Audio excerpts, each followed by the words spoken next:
আপনি কি কখনো এমন শিশুর কথা শুনেছেন যাকে কোলে তুললেই নেমে আসে যন্ত্রণাদায়ক মৃত্যু? হ্যাঁ, এমনই এক ভয়ঙ্কর দানব হলো টিয়ানক।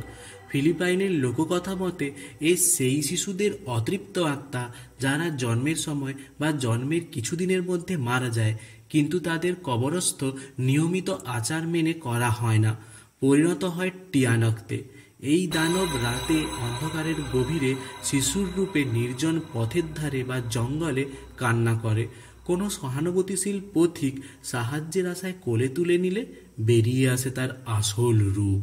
মুখ বিকৃত হয়ে দানবের রূপ নেয়, চোখ জ্বলজ্বল করে, ধারালো ছুরির মতো চকচকে দাঁত, নখ দিয়ে পথিকের গলা ছিঁড়ে রক্ত পান করে, বুকের ওপর ঝাঁপিয়ে পড়ে মাংস ছিঁড়ে খায়, সাথে সাথে আত্মাও শোষণ করে হয়ে ওঠে আরও শক্তিশালী। অন্ধকার নির্জন পথে যদি ফিলিপাইনের এই দানব টিয়ানাকের মুখোমুখি হন, কি করবেন? কমেন্টে জানান।